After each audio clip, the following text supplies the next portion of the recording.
नमस्कार विद्यार्थी मित्रांनो, स्वरूपा अकॅडमी या आपल्या YouTube चॅनलमध्ये मी स्वप्नील सर आपल्या सर्वांचं स्वागत करतो. आज आपण पाहणार आहोत टी परीक्षा 2013 यामधील पेपर 2 गणित विषयाचे प्रश्न आणि त्यांची उत्तरं. तर चला तर करूया आपण आपल्या या व्हिडिओला सुरुवात. बघूया पहिला प्रश्न, पहिलं गणित 91 क्रमांकाचं. जर ए कंसामध्ये ए अधिक बी बरोबर 2418 आणि बी दिलंय बी कंसात ए अधिक बी बरोबर 3666. आपल्याला काय करावं लागेल, यांचा आधी गुणाकार करावा लागेल. ए चा वर्ग अधिक ए बी बरोबर 2418. याला आपण क्रमांक 1 देऊयात आणि यांचा गुणाकार केल्यानंतर ए बी अधिक बी वर्ग बरोबर 3636.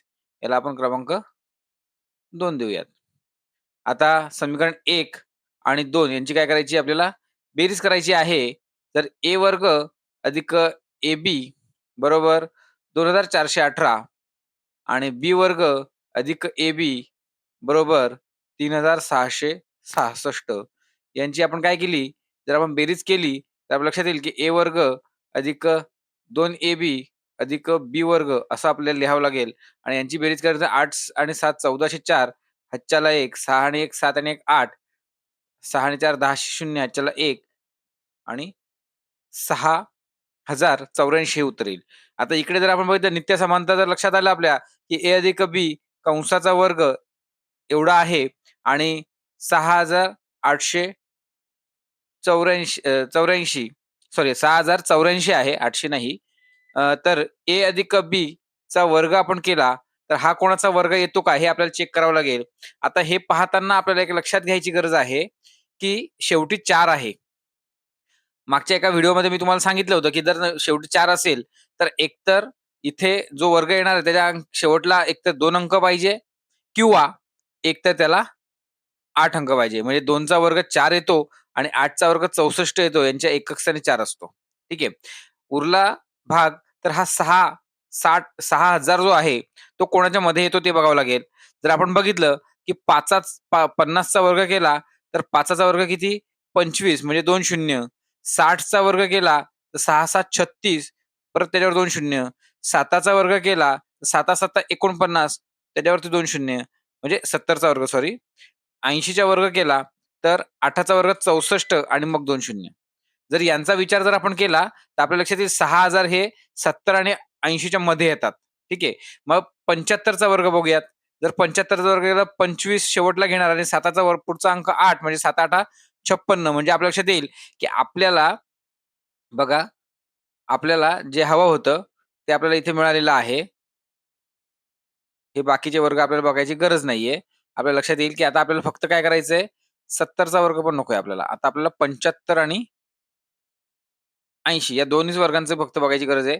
मगाशी सांगितल्याप्रमाणे इथे आपल्याला 8 येईल आणि इथे 7 येईल. म्हणजे 78चा वर्ग. म्हणजे जर आपण पुढे बघितलं तर आपल्या लक्षात येईल की ए अधिक बी बरोबर किती आलंय तर 78. दोन्ही बाजूंचा काय केलं आपण वर्ग, वर्ग जो होता हा वर्ग जो होता हा जर आपण वर्ग काढला तर ए अधिक बी बरोबर एवढं आलं. मग आपण काय करूया, ए कंसामध्ये ए अधिक बी बरोबर 2418 आणि मग यामध्ये ए कंसामध्ये 78 ठेवलं बरोबर 2418. इथे ए बरोबर 2418 आणि भागिले 78 ए. आता यांचा भागाकार करायचा आहे आपल्याला. बघा इथे आपण भागाकार करूयात. 2418 आणि 78चा पाढा तयार करायचा. 78 मध्ये 78 मिळवायचे आधी. 8 आणि 16, 16शी 6 हातच्याला 1, 7 आणि 7 14 आणि 1 15. म्हणजे आपण जर बघितलं तर आपण हे खोडून टाकूया. ठीक आहे. आता आपण बघूयात पुढे 8 आणि 6 किती होत आहेत? 14 होत आहेत. 14शी 4 हातच्याला 1, 15 आणि 12 15 आणि 7 किती 22 आणि 1 23. ठीक आहे. पुढे जर आपण म्हटलं की 8 आणि 4 12शी 2 हातच्याला 1, 23 आणि 7 30 आणि 1 31 म्हणजे हे पुढे जाते. मग आपल्याला इथे जर 78 घ्यायचे असतील तर इथे आपल्या लक्षात आहे हा अंक जो आहे 234 हा इथे यायला पाहिजे. यांची वजाबाकी इथे आहे 1, 2 आणि 1 3चा विचार केला तर इथे 3 आणि यांचं जे वजाबाकी केली ते उत्तर येईल 7 0 0 आणि मग 8 इथे उतरवायचा. ठीक आहे.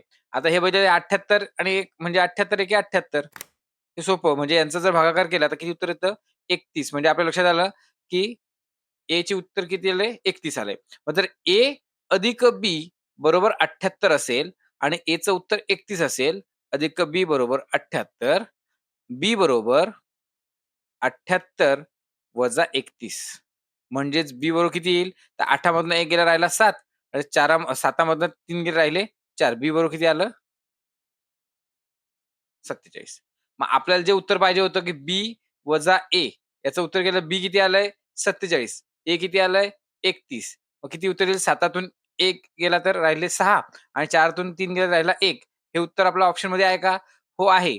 पहिल्या क्रमांकाचं जे आहे ते आपल्या ऑप्शनमध्ये आहे. म्हणजे आपलं उत्तर पर्याय क्रमांक 1, 16 हे आपलं या प्रश्नाचं उत्तर असणार आहे. पुढे बघूयात आपण प्रश्न क्रमांक 92 खालीलपैकी मोठ्यात मोठी 4 अंकी घनसंख्या कोणती? तर पर्याय क्रमांक 1 आपल्याला दिलेला आहे, की 9261, 9100, 9999 आणि 9299. आता बघा, इथे आपण जेव्हा घनसंख्या बघतोय, तर घनसंख्या बघत असताना आपल्याला काही लक्षात ठेवायची गरज आहे बघा. आता इथे काही घन आपल्यासमोर मी ठेवलेले आहेत. ठीक आहे. इथे बघितलं तर आपल्याला एक लक्षात ठेवावं लागेल, की फक्त हा जो काही घन आहे आपला, बघा, हा 2-8 आणि 8-2 ठीक आहे किंवा 3-7 आणि 7-3. तुम्ही इकडे बघू शकत असाल, की इथे 2-8, 3-7 आणि इथे 2-8 आणि 3-7. हे तुम्ही बघा. यापुढे बाकीचे बघितले ना, तर इथे 1 आहे, इकडे 1 आहे. 4 आहे, मागे 4 आहे. इथे 5 आहे, शेवटला 5 आहे. इथे 6 आहे, शेवटला 6 आहे. इथे 9 आहे, शेवटला 9 आहे. इकडे 0 आहे, इकडे 0 आहे. इकडे 1 आहे, इकडे 1 आहे. ठीक आहे. इथे 4 आहे, इथे 4 आहे. इथे 5 आहे, इथे 5 आहे. म्हणजे सगळे बघितले तर फक्त 2 बघा 2चं 8 येऊ शकतं, 3चं 7 येऊ शकतं, 7चं 3 येऊ शकतं आणि 8चं 2 येऊ शकतं. एकक स्थानी हां, हे एकक स्थानचे अंक सांगतोय मी. ठीक आहे. हेच लक्षात ठेवायचे. मग आता इथे आपल्याला काय आहे? 0 आहे. बरोबर? आपल्याला पहिल्यांदा काय करू आपण ऑप्शन कसे वगळायचे ते बघता येईल आपल्याला. ठीक आहे. आता हे बघत असताना आपल्याला काय करावं लागेल? आता आपण बघा 9,000च्या आसपास आहेत. मग घन बघूयात. आता इथे बघा इथे 20. 20चा घन किती आलाय? 20चा घन बरोबर 8,000. ठीक आहे. आता 8,000 म्हणजे 9,000च्या जवळच आहे आणि घन खूप वेगाने वाढतायत. म्हणजे जर आपण बघितलं, तर पुढे एखादा घन आपण 21चा घन डायरेक्ट करून बघूयात. म्हणजे आपल्याला लक्षात येईल, की 21 गुणिले 21 किती येतात? तर आपल्याला माहिती आहे 441 आणि याला गुणिले 21 केलं, तर इथे 1, 4, 1 आपण लिहायचं. इकडे 2 गुणाकार करायचा तर 1 गुणाकाराची फुल्ली मारूयात. 2 गुणिले 1 2, 2 गुणिले 4 तर 8 आणि 2 गुणिले 4 तर 8. यांची बेरीज करूयात. 1, 6, 12 ह्याच्याला 1 आणि 9. 9,261 बघा हा जो आहे हा 9,261 म्हणजे 20च्या नंतर लगेच 21चा घन घेतला तर 9,261 हेच आपल्या या पर्यायाचं उत्तर असणार आहे. पण तरी आपल्याला जर वाटत असेल की हे 9,900 किंवा 9,299 हे येतं का? तर आपण इथे 22चा वर्ग सुद्धा करून पाहू शकतो. आपण काय करूयात 22चा वर्ग करून बघूया. चला 22चा वर्ग किती आहे? सगळ्यांना माहिती आहे का 22 गुणिले 22 किती येतात? 22 गुणिले 22 किती येतात माहिती आहे का आपल्याला? तर 484 ठीक आहे. गुणिले 22 करायचे आहेत. 2 ने 4ला गुणलं तर उत्तर 8. 2 ने 8ला गुणलं तर उत्तर 1606च्याला 1, 4 दुने 8 आणि 1 9. गुणाकाराची फुल्ली आणि पुन्हा तेच येईल म्हणून मी जसं तसं लिहितो. आणि यांचं जर बेरीज केली तर 8, 1404 ह्याच्याला 1, 10 आणि 7 1600 ह्याच्याला 1 आणि 10 म्हणजे 10,000च्या वरती गेलं. म्हणजे इथे कोणता अंक येतो का? नाही. म्हणजे आपलं या प्रश्नाचं उत्तर असणार आहे 9,261 हे या प्रश्नाचं उत्तर असणार आहे. पुढे बघूयात आपण. पुढचा प्रश्न पाहण्यासाठी थोडासा किचकट वाटेल आपल्याला. कारण वर्गमूळ तर नाहीये ते r आहे. आता rचं मूळ किती? परत ते त्याच्यामध्ये 9, 9चा घातांक r अधिक 1/4 आता ह्या अशा प्रकारचं गणित असेल ना, तर आपण काय करूयात एक-एक सोडून घेऊयात. म्हणजे जर बघा 3 गुणिले 3चा वजा r वा घात आणि त्यात वर्गमूळ. ठीक आहे. आता जर बघितलं 3 जेव्हा गुणाकार असतो तेव्हा बेरीज होते. म्हणजे इथे 3चा पहिला घात आहे, तर पहिला घात अधिक वजा आरवा घात, बरोबर? आणि त्याचं वर्गमूळ. इथे बघितलं तर काय होईल आपल्याला 3चा 1 वजा आरचा घात. ठीक आहे. आणि हे वर्गमूळ आहे म्हणजे त्याला काय असणार येणार 1 वजा आर कंसाला गुणिले 1/2 किंवा हे 1/2 जे आहेत, हे 1/2 आपण काय करू शकतो? पुढे पण लिहू शकतो. ठीक आहे. हे आपण पुढे लिहू म्हणजे 1 मिनिटं. इथे जे आहे 3 आणि 1/2 असं लिहूयात. मग या 1/2 ने याला गुणलं तर 3चा कितवा घात होईल? 1 छेद सॉरी 1 वजा आर छेद 2 एवढा घात होईल. ठीक आहे. हे लक्षात येतं सगळ्यांच्या? आता इथे हे झाल्यानंतर अजून आता आपण 9चा घातांक पण करूया. 9चा आर अधिक 1/4 चा घातांक. ठीक आहे. आता हे जर बघितलं 9चा या 4 ने याला गुणलं तर 4 आर अधिक 1/4 घातांक असं आपल्याला करता येईल. बरोबर आहे. आणि याच्यानंतर जर आपण बघितलं की आर व मूळ आहे, ते तसंच ठेवूया आपण. हां. आता हा 9 जो आहे, हा 3चा वर्ग घेऊ शकतो आणि मग त्याला गुणिले 4 आर वजा अधिक 1/4 असं आहे. म्हणजे याने याला जर भागलं, तर आपलं काय येईल? 3चा घातांक कितवा? तर 4 आर अधिक 1/2 असं येईल. मग आपण इथे आता काय करूयात, इथे लिहून घेऊयात. बघा, आरवा घातांक इथे 3चा 4 आर अधिक 1/2 वा घातांक गुणिले हा जो आहे याला आपण इथे सॉल्व्ह केलेला आहे. म्हणजे याचा 3चा 1 वजा आर छेद दुसरा घातांक आणि मग खालचं आहे ते पण आपण सोडून घेऊ शकतो, की 3 आणि गुणिले 3चा काय आहे, तर वजा आरवा घातांक आणि त्याला गुणिले 1/2 कारण हे जे वर्गमूळ आहे हे वर्गमूळ. मी इथे वरती पाहिजे तर लिहून घेतो 3 वर्गमुळामध्ये आर. म्हणजे हे आपण लिहून घेतलं असंच्या असं आणि हा जो वर्गमूळ होता त्याच्या बदली आपण हे लिहून घेतलं. ठीक आहे. यांची दोघांची बेरीज करणं म्हणजे ते पहिला घातांक आहे. तर 3 1 वजा आर छेद 2 यांचा गुणाकार केला तर असं येईल. म्हणजेच 2 वजा आर छेद 2 3चा घातांक हे येईल. म्हणजे इथे आपण तसं लिहू शकतो 3चा घातांक किती? तर 2 वजा आर छेद 2. आता वरचं आहे त्या वरच्यांची काय करूयात आपण आरचा मध्ये आहे आणि इथे गुणाकार आहे म्हणजे त्यांची बेरीज होईल.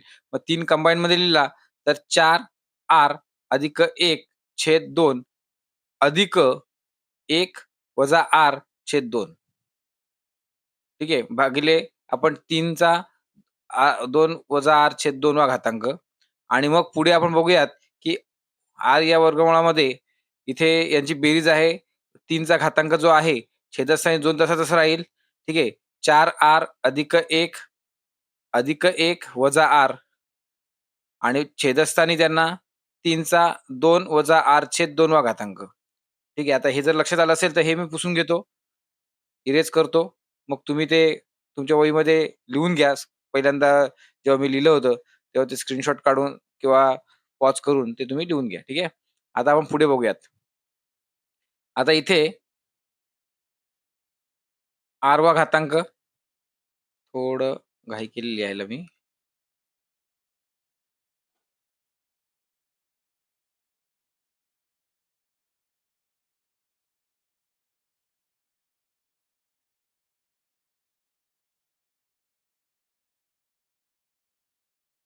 8वा वर्गमूळ 8वं मूळ आणि इथे जे आहे 3चा घातांक जर आपण बघितलं या 4 आर मधून आर गेलं तर 3 आर अधिक 2 छेद 2 असं येणार आणि इथे 3चा 2 वजा आर छेद 2 असा घातांक येणार. आता इथे आपण बघितलं तर 8व्या मुळामध्ये या 3चा 3 म्हणजे हा जो कर्निष्ठ संख्या जी आपण म्हणतो किंवा इथे घातांकाचं मूळ आपण म्हणतो ते सारखंच आहे 3 आणि भागाकार आहे. मग 3 आणि मग पहिलं जे आपलं घातांक होतं 3 आर अधिक 2 छेद आर आणि वजा 2 वजा आर छेद 2 असं आपल्याला येईल. यानंतर सॉरी इथे मी 3 लिहिलं, इथे आर लिहायला पाहिजे. ठीक आहे. त्यानंतर 3 आर अधिक 2 छेद आर आणि वजा 2 अधिक आर छेद 2 असं होणार. ठीक आहे. ते होता गेलं ना माझ्याकडनं राहायचं. थोडं जागा कमी पडते म्हणून ते घाई होते. ठीक आहे. आणि मग आपण बघितलं तर इथे 2 आहेत आणि मग इकडे आर जे 3चा जो घातांक आहे त्याचा 2 कॉमन आहे छेदस्थानचा म्हणून 3r अधिक 2 वजा 2 अधिक r हे अधिक 2 वजा 2 जातील आणि यांची दोघांची काय होईल? आपल्याला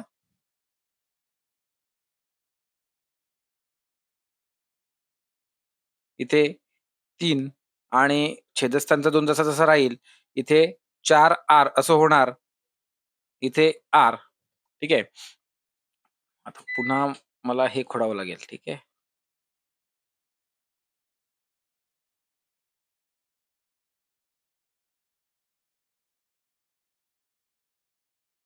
आता पहिल्यांदा मी काय करतो, हे जरा वरती लिहून घेतो. r व्या मुळामध्ये 3चा 4/r/2 आणि मग हे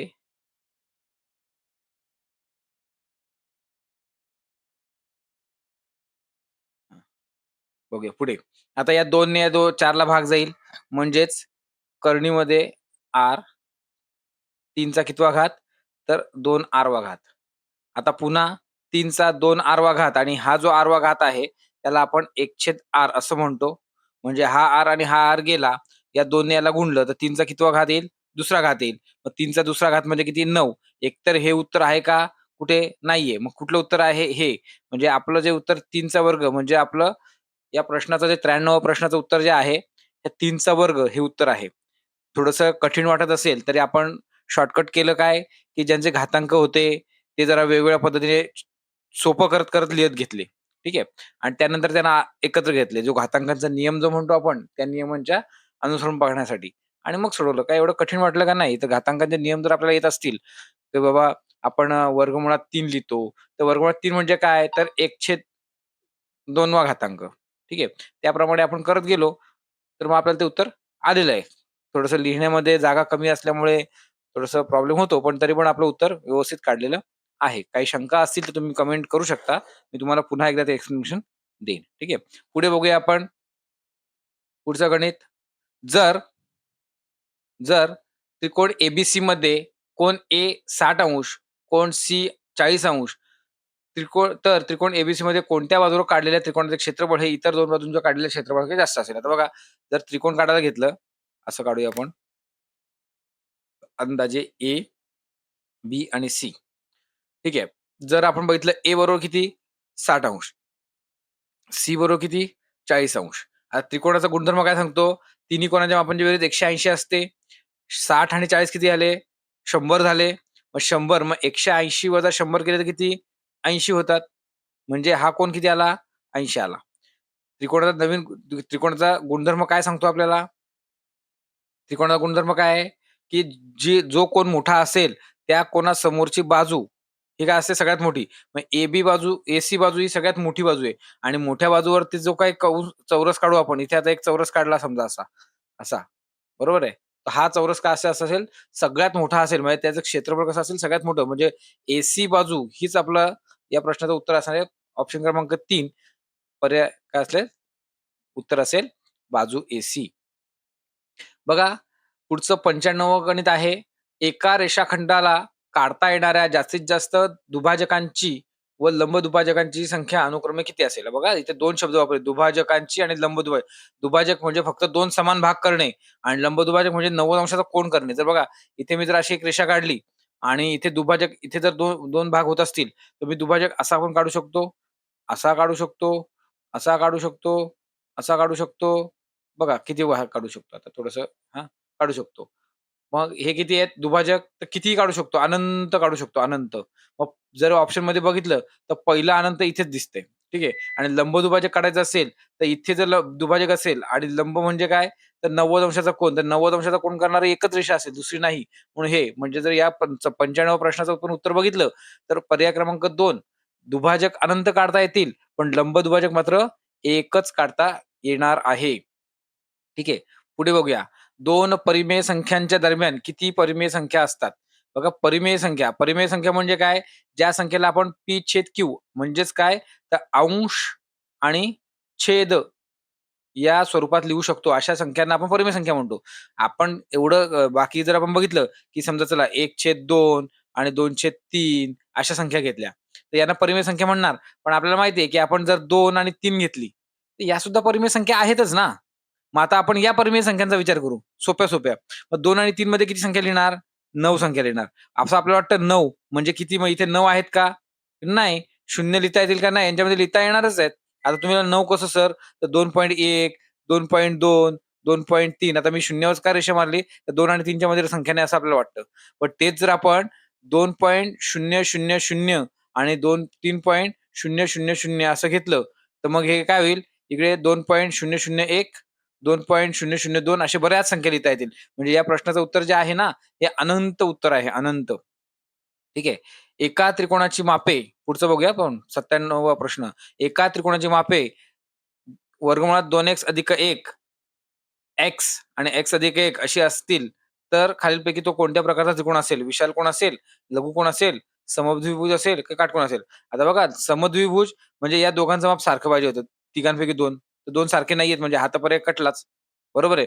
लघुकोन येऊ शकतं, विशाल कोण येऊ शकतं आणि काटकोन पण येऊ शकतं. मग याच्यामध्ये काय येईल? तर आपल्याला एक लक्षात ठेवायचं हे 2 लक्षात ठेवायचे हे 2. x आणि x अधिक 1. या दोघांचा विचार केला ना आपण, तर बघा बऱ्याचशा ठिकाणी आपण त्रिकूट बघितलं 5, 3 आणि 4 यांचा विचार केला ना आपण, तर इथे ठीक आहे तिघांचं माप असं आलंय. पण आपल्याला बरीचशी त्रिकुटं अशी असतात, की ती त्रिकुटं बघा म्हणजे उदाहरण सांगायचं झालं तर 60, 61 आणि 11 ठीक आहे. किंवा आपण बघितलं 25, 24 आणि 7 म्हणजे इथे 1 चा फरक आहे, इथे पण 1 चा फरक आहे. इथे तर समजा तिघांमध्ये 1 चा फरक आहे म्हणून जरा कन्फ्यूज होतं. पुढे 5, 12 आणि 13 यांचा बघितलं तर इथे दोघांमध्ये 1-1 चा फरक आहे. 1-1 चा फरक म्हणजे काय? तर हा x आणि x अधिक 1 म्हणजे 1 चाच फरक आहे ना. मग यांचा विचार केला ना आपण, तर आपण यांचं उत्तर काढू शकतो. जर इथे 60 ठेवलं, दुसरं 60 अधिक 1 म्हणजे 61 आणि तिसरी बाजू जी आहे वर्गमुळात 2 आणि ते गुणिले 60 अधिक 1 म्हणजे काय? तर 120 अधिक 1 म्हणजेच काय? तर 121 सॉरी हां, लिहिताना गडबड होते जरा. 121 मग 121 वर्गमूळ किती? 11 म्हणजे इथे 11 येईल. म्हणजे हे जे म्हणतो ना आपण त्याप्रमाणे तुम्ही या व्हॅल्यूज टाकून पण चेक करू शकता. म्हणजे आपल्या लक्षात येईल, की जेव्हा असं येतं हे त्रिकूट आहेत. ही सगळी काय आहेत? ही त्रिकूट आहेत. म्हणजे आपलं उत्तर जे असणार आहे, हे पर्याय क्रमांक 2 काटकोन त्रिकोण हे आपलं या प्रश्नाचं उत्तर असणार आहे. ठीक आहे. चला पुढचा प्रश्न बघूया. प्रश्न क्रमांक 98 आकृतीवर मध्ये ओ हा केंद्र आहे, वर्तुळ केंद्र.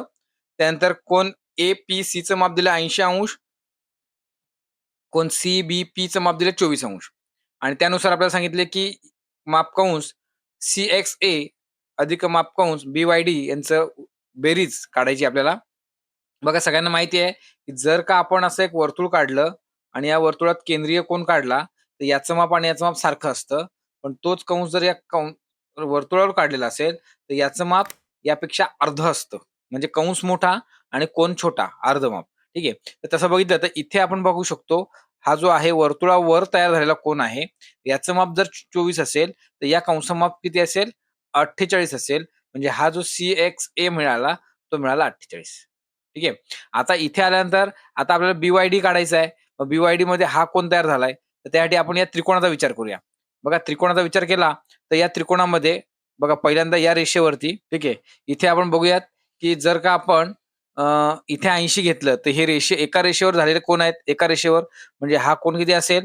तर 180 वजा 80 म्हणजे किती? 100 म्हणजे हा कोन किती आला? 100 अंश झाला. मग एका त्रिकोणामध्ये असा त्रिकोण आहे, एकामध्ये हा कोन आहे 100 आणि हा कोन आहे 24. मग राहिले किती? 100 अधिक 24 बरोबर किती आले? 124. मग या कोनाचं माप किती?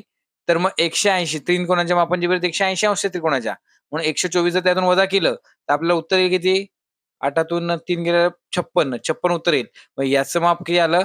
56. मग हे जर आपण इथून एवढं काढलं, बघा हे इथून एवढं काढलं, तर हा या कंसाला हा काय झाला? वर्तुळावरचा अंतर्लिखित कोन म्हणतो आपण अंतर्लिखित. मग याचं माप 56 तर याचं माप किती असेल 112 पाहिजे. किती पाहिजे? 112 म्हणजे जर आपण बघितलं तर कंस कंस CXA बरोबर किती आलं 48 आणि कंस BYD किती आलं? 112 आलं. या दोघांची बेरीज केली तर 10 हातच्याला 1 आणि 1 6 आणि 1 160 आणि 160 आपलं उत्तर आहे का? हो आहे. पर्याय क्रमांक 4 हे आपलं या प्रश्नाचं उत्तर असणार आहे. पुढचा प्रश्न बघूया. उत्तर व आग्नेय या दिशांतील कोनाच्या पूरक कोनाचे माप किती? आता दिशा माहिती असणं आवश्यक असते. प्रत्येक नकाशामध्ये बघितलं तर इथे असं लिहिलेलं असतं उ आणि बाकी काही लिहिलेलं नसतं. तर उ म्हणजे काय? तर उत्तर. हे सगळ्यांना माहिती आहे. उत्तरच्या विरुद्ध म्हणजे कुठली? दक्षिण. मग आता इथे पूर्व आणि इथे पश्चिम हे लक्षात कसं ठेवायचं? तर इकडे अरबी समुद्र आहे, अरबी समुद्र म्हणजे तो पूर्वेलाच आहे, हे आपण नेहमी शिकलोय. त्यानंतर इकडे, इकडे असतं ईशान्य, इथे असतं आग्नेय, इकडे असतं नैऋत्य आणि इकडे असतं वायव्य. या प्रत्येक 2 यांच्यामध्ये 45 अंशाचा कोन होता. किती? 45 अंशाचा. आणि आपल्याला काय सांगितलंय उत्तर आणि आग्नेय. इथे उत्तर आहे, इथे आग्नेय आहे. म्हणजे 45 अधिक 45 अधिक 45 यांची बेरीज केली तर 5 त्रिक 1505 हातच्याला 1 4 त्रिक 12 आणि 1 13 135 पण या दिशांच्या कोनाच्या पूरक कोनाचे पूरक कोनांची बेरीज 180 अंश असते. त्याच्यातून जर आपल्याला त्यातून काय करायचं आपल्याला 135 अंश जर वजा केली तर आपल्याला किती मिळेल? 5 आणि इकडे 7 45 मग 45 अंश आहे का? हो. ऑप्शन क्रमांक 2 हे आपलं या प्रश्नाचं उत्तर असणार आहे. पुढे बघूया आपण इथे बघा पुढचं गणित आहे. आकृतीत रेषा L समांतर रेषा M तर y ची किंमत काढा.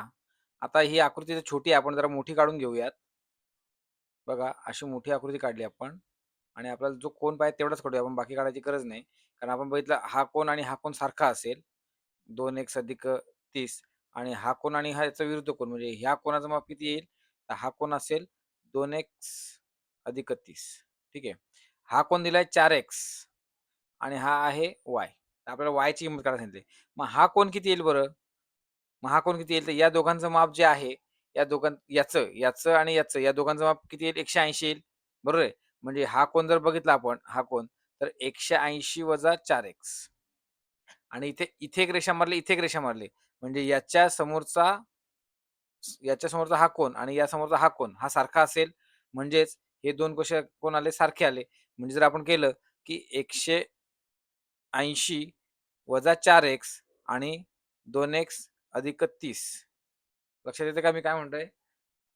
काय सांगितलं की ही बाजू आणि ही बाजू बघा आपण बघा ही बाजू आणि ही बाजू ही सारखी आहे.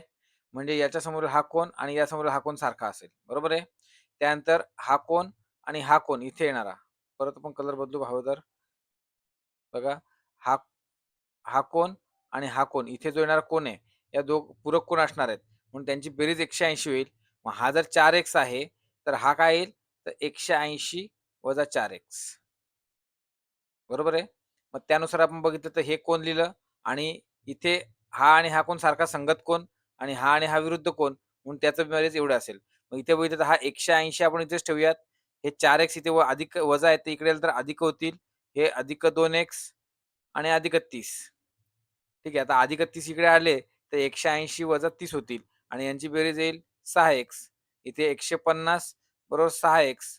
मग जर यांचा भागाकार केला 6x बरोबर 150 भागिले 6.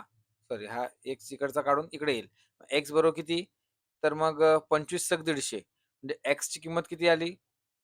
x ची किंमत आली 25 आली. म्हणजे या कोनाचं माप किती असेल?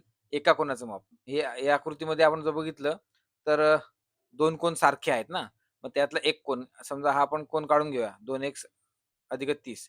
2 गुणिले 25 अधिक 30 बरोबर किती आलं? 80 आलं. मग समोर कोन जे आहेत ते 80 एक 80 अधिक दुसरा पण 80 किती आले? 80 160 मग आपलं 3 कोन त्रिकोणाच्या 3 कोनाची बेरीज म्हणजे हा जो त्रिकोण आहे, हा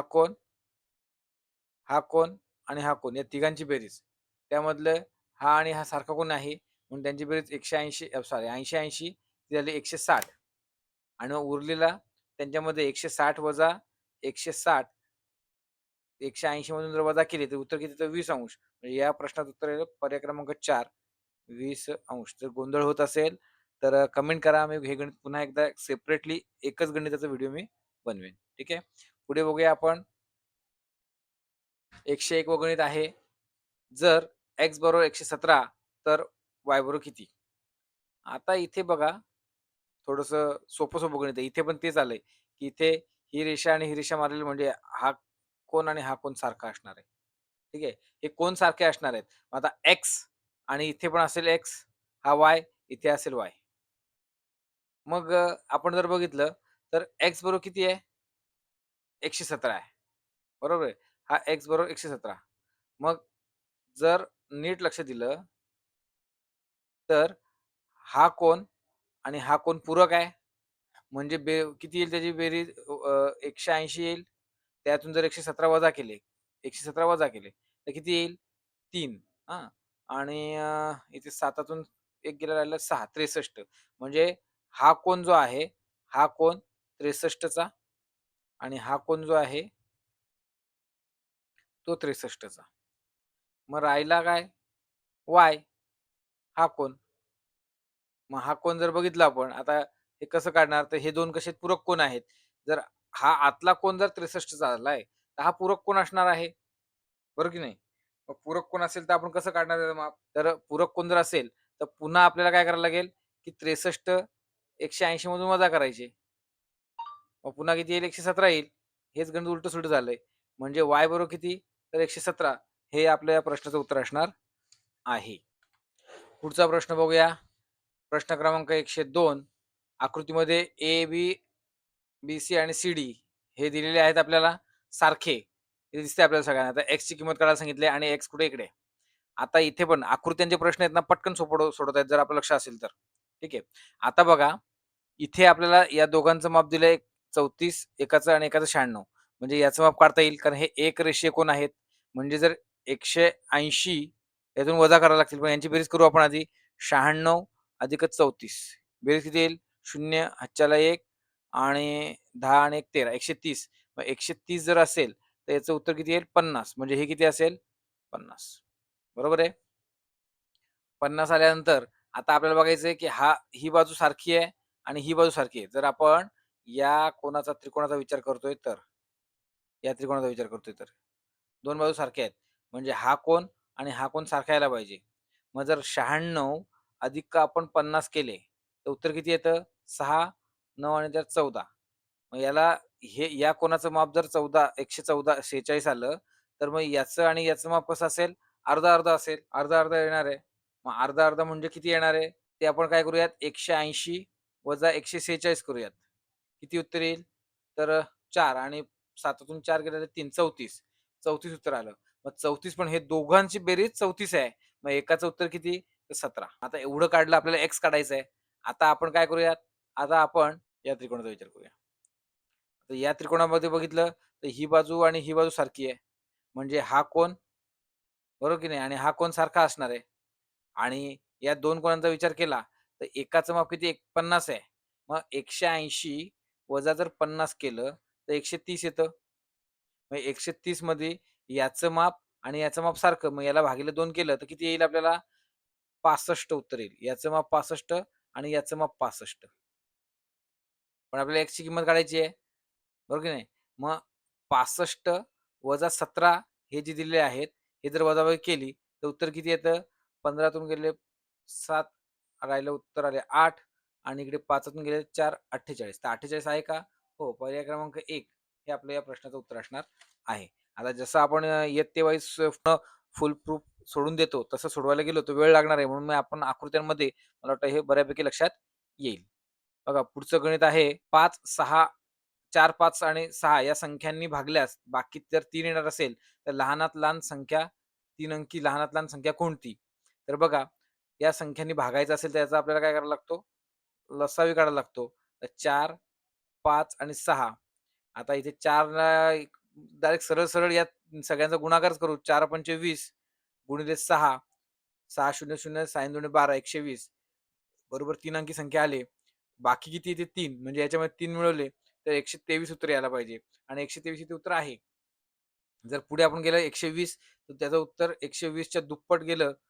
120 गुणिले 1 120 120 गुणिले 2 तर 240 120 गुणिले 3 तर 360 अधिक 3 अधिक 3 अधिक 3 म्हणजे हे का करतोय आपण असं? जर का इथे ऑप्शन मध्ये 123 आहे तर आपलं हे उत्तर आणि जर हे उत्तर ते ऑप्शन मध्ये नसतं तर याच्यामध्ये 243 उत्तर ऐकता आलं असतं किंवा 363 हे उत्तर आलं असतं.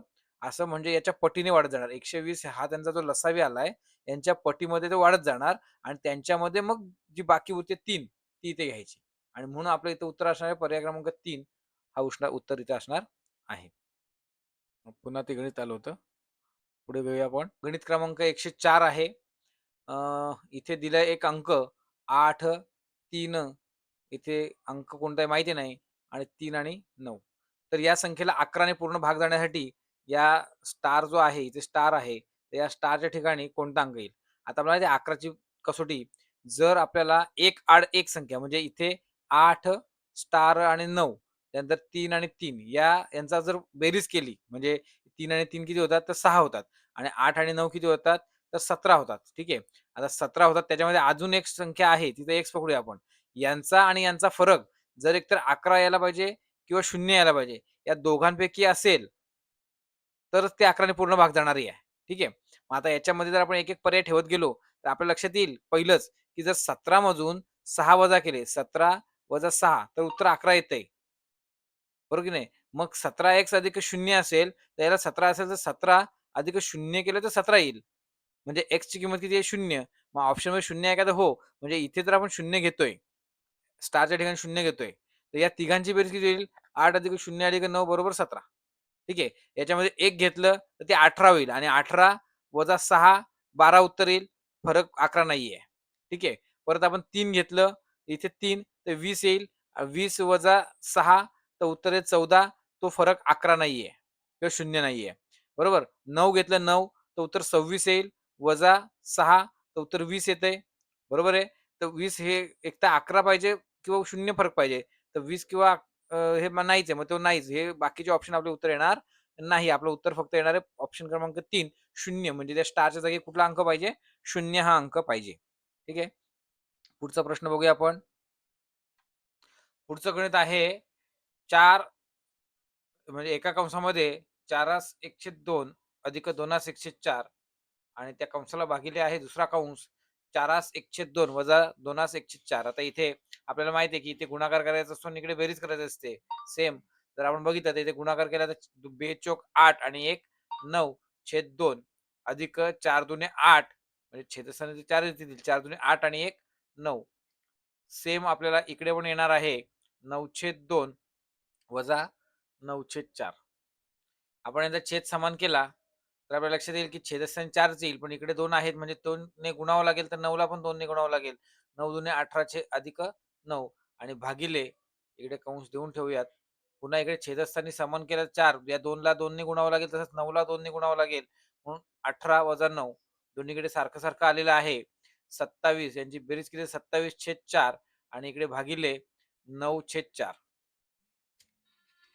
जर आपण पुढे बघितलं तर इकडे 27/4 जशी तशी लिहिणार आपण आणि गुणाकाराचं चिन्ह करून इकडे अंशस्थानचा जो आहे तो छेदस्थानी छेदस्थानचा जो आहे तो अंशस्थानी येईल आणि मग यांचा भागाकार केला की 4 एके 4 आणि 9 एके 9 आणि 9 त्रिक 27 म्हणजे यांचं उत्तर जे आहे ते 3 येईल. म्हणजे या प्रश्नाचं उत्तर असेल ऑप्शन क्रमांक 3 पर्याय क्रमांक 3 उत्तर आहे 3. तर मित्रांनो आपण आतापर्यंत 91 ते 105 असे एकूण 15 प्रश्न पाहिलेले आहेत. जर तुम्हाला हे सोडवलेले गणित आवडले असतील तर व्हिडिओला लाईक करा, शेअर करा आणि चॅनलला सबस्क्राईब करायला विसरू नका. धन्यवाद.